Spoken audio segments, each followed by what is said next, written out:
इन दिनों भारत के सबसे लोकप्रिय और प्रिय कथाव्यासों में से एक हैं पूज्य अनिरुद्धाचार्य जी महाराज। स्वागत है।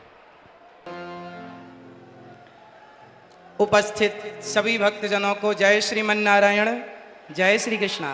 सभी माताओं, बहनों, बेटियों को, पिता तुल्य बुजुर्गों को, सबको जय श्रीमन्नारायण।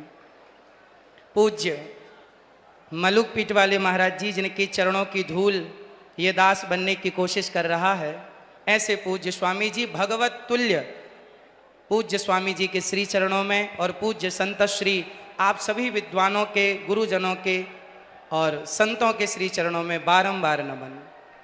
पूज्य स्वामी श्री धीरेन्द्र कृष्ण शास्त्री जी महाराज जी के श्री चरणों में आपके दर्शन से ही पूज्य बालाजी सरकार का दर्शन अनुभव हो रहा है। आपके चरणों की धूल ये दास अनिरुद्ध अपने माथे पर सजाता हुआ अपने आप को कृतार्थ समझ रहा है। आपने इस दास को यहाँ बुलाकर, जैसे सुदामा को भगवान श्री कृष्ण ने गले से लगाकर सुदामा का मान बढ़ा दिया, ऐसे स्वामी जी ने दास को याद करके दास का मान बढ़ा दिया। आपके चरणों में बारंबार नमन, बारंबार नमन। पूज्य सरकार बालाजी सरकार के, पूज्य श्री बागेश्वर बालाजी सरकार के द्वारा, पूज्य स्वामी जी के द्वारा यहाँ जितने भी कार्य हो रहे हैं, चाहे बेटियों का विवाह हो, चाहे हिंदू राष्ट्र की चर्चा हो, चाहे देश को बागेश्वर बालाजी सरकार का चमत्कार दिखा करके और जन जन के हृदयों में एक भक्ति की चेतना को स्थापित करना, या फिर पूज्य बागेश्वर बालाजी सरकार की कृपा से सबका दुख दर्द हरना, ये जो भी आप कर रहे हैं, इससे समाज में एक नई जागरूकता आ रही है। समाज इन शक्तियों को, सोई और खोई हुई शक्तियों को पहचानने लगा कि हमारी शक्ति कितनी विशाल है। और सनातन की संस्कृति की जो हमारी शक्तियां हैं, हनुमान जी जब लंका गए तो हनुमान जी से पूछा राम जी ने कि आप लंका चले गए, तो हनुमान जी ने कहा प्रभु मुद्रिका मेल मुख माही। हे प्रभु, ये मेरा कोई बल नहीं है, आपके नाम की जो मुद्रिका मेरे मुख में थी तो जलद ही लांग गए अचरज नाही। यदि भगवत कृपा से हनुमान जी छलांग लगा के सेतु को, समुद्र को पार कर सकते हैं, तो उन्हीं हनुमान जी की कृपा से पूज्य स्वामी जी यदि समाज को जोड़ रहे हैं, हिंदू राष्ट्र का सपना देख रहे हैं, तो ये भगवत कृपा ही है और ये संभव है। आप देखिए, हिंदू क्या है, हिंदू किसे कहते हैं? आज विदेशी आते हैं, आकर हिंदू बन जाते हैं और राम नाम की जपते माला भक्ति में रम जाते हैं। धरा ये जिस पर घूम रही, हम उसी केंद्र के बिंदु हैं। गर्व से कहो हम हिंदू हैं, हम हिंदू हैं, हम हिंदू। सनातन धर्म क्या है? सनातन संस्कृति किसे कहते हैं? आज समझने की बात है। जब हमसे कोई पूछता है कि आप कितने भाई हैं, तो हम कहते हैं हम 2 भाई हैं, हम 3 भाई हैं, हम 4 भाई हैं, हम 5 भाई, या हम सिंगल हैं।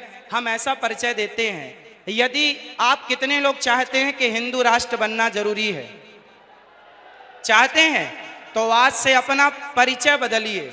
और कोई आपसे पूछे आप कितने भाई हैं, तो ये मत कहो कि हम 1 2 3 4 5 भाई हैं, ये कहो हम टोटल 4 भाई हैं। और 4 कौन कौन?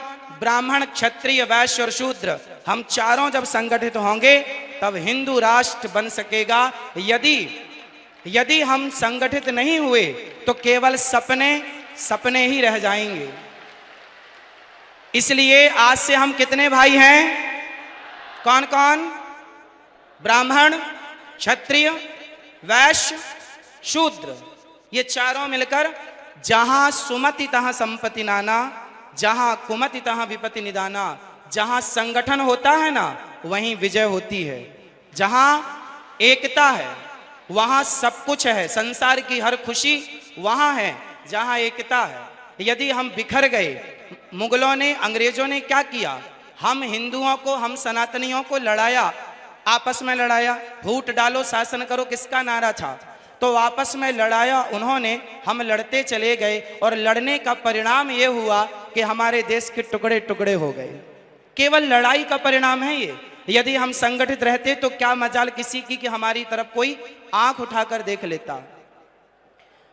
हमारे सनातन धर्म में चाहे ब्राह्मण हो, क्षत्रिय हो, वैश्य हो, शूद्र हो, आप बताइए आज जिस छुआछूत ऊंच नीच की बात की जाती है, बताइए क्या हमारे सनातन धर्म में, क्या हमारे हिंदू धर्म में, क्या हमारे वेद पुराणों और ऋषि मुनियों के द्वारा क्या छुआछूत की भावना कभी थी? यदि छुआछूत होता तो भगवान राम निषाद राज्य को गले ना लगाते। यदि छुआछूत होता तो भगवान राम माता शबरी के बेर ना खाते। इसका मतलब है भगवान और भक्त हमारे यहाँ तो संत रैदास जी हुए हैं, जिनके चरणों को लोगों ने प्रणाम किया है, धो धो करके पिया है, जिनका आज भी ये मुहावरा, ये वाक्य आज भी प्रचलित है कि मन चंगा तो कठौती में गंगा। ऐसे महापुरुषों को हमने अपने हृदय में बिठाकर उनको पूजा है। यदि हमारे यहाँ जातवाद होता, ऊंच नीच होती, तो हम कभी भी ऐसे लोगों को इस रूप में स्वीकार ना करते। इसका मतलब हमारे देश में जातवाद था ही नहीं। ये जातवाद का जहर घोलकर सिर्फ सनातनियों को आपस में लड़ाने का षड्यंत्र किया गया, और जिस षड्यंत्र की चपेट में हम सभी भारतीय आ गए। हमको लड़ाया गया, हमें गलत पढ़ाया गया। जैसे समझिएगा क्या क्या गलत पढ़ाया गया। हम लोगों को पढ़ाया गया कि हम जब पढ़ते थे ना तो हमें पढ़ाया जाता था गा गणेश का, गा से गणेश। आज पढ़ाया जाता है गा से गधा। जब गा से गधा पढ़ेंगे तो गधा ही होंगे, फिर गणेश वाली बुद्धि कहां से लाओगे? इसलिए अब एक वाक्य देखिए इतिहास से।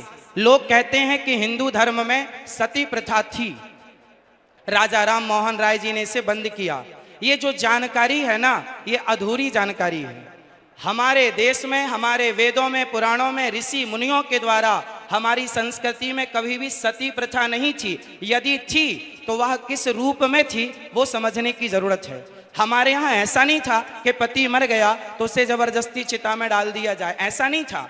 ऐसा था कि पांडु जी की मृत्यु हुई तो माता माद्री उनके इच्छा से कि मैं अब जाऊंगी, और अपनी स्वेच्छा से उन्होंने सती होना स्वीकार किया। जबकि माता कुंती ने कहा कि ये 5 बच्चे हैं, माद्री माँ ने कहा कि आप इनका ख्याल रखो। तो माता कुंती अपनी इच्छा से रह गई और माता माद्री अपनी इच्छा से चली गई। यदि हमारे देश में सती प्रथा थी तो दशरथ जी के चले जाने पर माता कौशल्या सती क्यों नहीं हो गई? यदि सती प्रथा थी तो दशरथ जी के चले जाने पर माता कौशल्या सती क्यों ना हो गई? इसका मतलब सती प्रथा हमारे यहाँ थी ही नहीं। हाँ, वो सती प्रथा थी कि जैसे मेघनाथ के मर जाने पर, उनकी मृत्यु हो जाने पर उनकी पत्नी ने अपनी स्वेच्छा, अपनी इच्छा से उस सतीत्व को स्वीकार कर लिया, अग्नि में प्रवेश कर गई अपने बल से। जबरदस्ती उठाकर डालना ये परंपरा हमारी कभी थी ही नहीं। हम हिंदू कैसे हैं?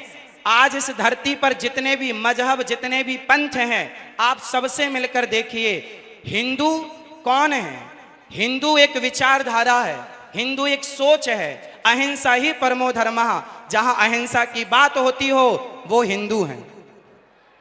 जो पूरी दुनिया में घूमकर देखिएगा, कोई धर्म के नाम पर जीव हत्या कर रहा है, बकरे काट रहा है, कोई धर्म के नाम पर सुअर काट रहा है, कोई कुछ खा रहा है, कोई कुछ खा रहा है। पर हमारे सनातन धर्म में बकरा बकरी खाने से त्योहार नहीं होता। हमारे यहाँ तो 56 भोग लगते हैं ठाकुर जी को। ये संस्कृति हमारी है।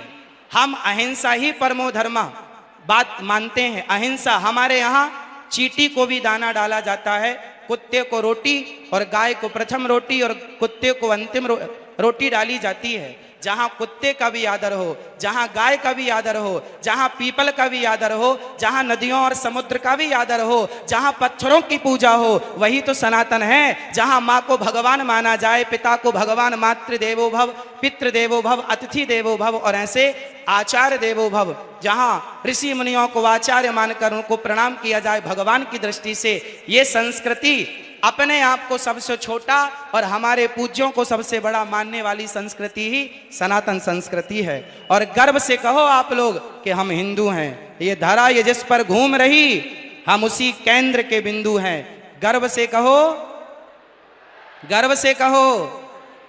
तो आज से जात पात ऊंच नीच कौन कौन मिटाएगा? और आपस में गले लगकर रहिएगा। चाहे ब्राह्मण, क्षत्रिय, वैश्य, शूद्र, हमारे लड़ने झगड़ने का फायदा उन लोगों ने उठाया। गांव गांव आज हमारे हिंदू क्रिश्चियन होते चले गए। कारण जानते हैं? कारण ये है कि हमें लगा हमारे बगल वाले घर वाला चला गया, हमें क्या फर्क पड़ता है। नहीं, आपको अपने हर भाइयों को सबको गले लगाना है और सबको अपने धर्म की शिक्षा देना है। और आप ही 24 घंटे में 23 घंटे अपने परिवार, अपने व्यापार के लिए काम करो, पर 1 घंटा अपने सनातन धर्म के लिए काम करो, अपने सनातन संस्कृति की रक्षा के लिए 1 घंटा, वरना आधा घंटा 30 मिनट भी यदि कोई निकाले और जन जन तक जाकर के यदि सनातन धर्म का परचम लहराए, लोगों को जागरूक करे, अपनी गीता, अपनी रामायण, अपने संतों की महान चर्चाएं सुनाए, तो क्या मजाल के कोई हमारा सनातनी हमसे फिसल कर कहीं और चला जाए। यदि बट गए तो घट गए, और बट गए तो घट गए, और घट गए तो मिट गए। यदि मिटने से बचना है तो संगठन जरूरी है, संगठित संगठन होना जरूरी है। और संगठन तब संभव है जब हम ये भूल जाएंगे कि हम ब्राह्मण हैं। संगठन तब संभव है जब हम भूल जाएंगे कि हम क्षत्रिय हैं। संगठन तब संभव है जब हम भूल जाएंगे कि हम वैश्य हैं। और संगठन तब संभव है जब हम भूल जाएंगे कि शूद्र है। सब एक सुर में कहें, हम ब्राह्मण नहीं, क्षत्रिय नहीं, वैश्य नहीं, शूद्र नहीं, हम हिंदू हैं, हम राम के हैं, हम कृष्ण के हैं। बस एक ही पहचान, एक ही बात कहनी है, हम सनातनी हैं और हम भगवान राम के चरणों की धूल हैं, श्री हनुमान जी के चरणों के दास हैं। तो आप और हम मिलकर स्वामी जी के साथ पीछे पीछे चलें, स्वामी जी का सपना साकार करने में। जैसे हमारे देश के प्रधानमंत्री जी ने जब झाड़ू उठाई तो घर घर के लोगों ने झाड़ू उठाकर देश को स्वच्छ किया। आज भी फिर से अपने विवेक की झाड़ू उठाने की जरूरत है और संगठन की झाड़ू उठाकर लगा डालो और पूरे देश को एक सूत्र में, प्रेम के सूत्र में बांध डालो। और जिस दिन ये बंध गया तो हम केवल सपना ना देखें, उसे साकार करने के लिए हमें पसीना बहाना पड़ेगा। चाणक्य ने चंद्रगुप्त मौर्य का हाथ देखा। चंद्रगुप्त मौर्य ने कहा, बताओ मेरे हस्तरेखा क्या कह रही है। पूज्य चाणक्य ने कहा कि तेरे हस्तरेखा पर, तेरे हाथ पर लकीर कह रही है कि तू सम्राट बनेगा। बहुत प्रसन्न होकर उछलने लगा। चंद्रगुप्त मौर्य जब उछलने लगे तो चाणक्य ने कहा, बेटा इसके आगे भी एक रेखा है, वो कुछ और कह रही है। यदि उसे नहीं सुना तो तेरा यह सपना, तेरा यह उछलना यहीं रह जाएगा। गुरुजी क्या रेखा है आगे की? तब चाणक्य ने कहा कि बेटा यदि तुझे सम्राट बनना है तो सिर का पसीना पांव तक पहुंचे, इतनी मेहनत करनी पड़ेगी, इतना प्रयास करना पड़ेगा। आपको धर्म के सत्य के रास्ते से किसी भी हाल में डिगना नहीं होगा। और जो धर्म के सत्य के रास्ते पर चलता है उसी का लोक परलोक संवरता है। यदि हम संगठन रखें, हम संगठित हो जाएं और सपना देख रहे हैं तो पूज्य महाराज जी के साथ साथ चलने का। कितने लोग महाराज जी के साथ हैं? हम सभी, पूरा राष्ट्र, छोटे से बच्चों से लेकर बड़े बूढ़ों तक हम सब साथ में हैं। और संगठन होगा तो हिंदू राष्ट्र की स्थापना पुनः होगी। गाय को फिर अधिकार मिलेगा जो अधिकार भगवान श्री कृष्ण ने दिया है। गाय को भी राष्ट्र माता होनी चाहिए, हाँ या ना? तो जब हम सनातनी संगठित होंगे ना तो सब पॉसिबल है, वरना लड़ते ही रहें, जातवाद में बटे रहें तो कुछ नहीं होने वाला। स्वामी श्री कृपात्री जी महाराज ने भी एक सपना देखा था। उस समय की वर्तमान इंदिरा गांधी जी से कहा था, उन्होंने कहा था कि आप मुझे प्रधानमंत्री होने का आशीर्वाद दो।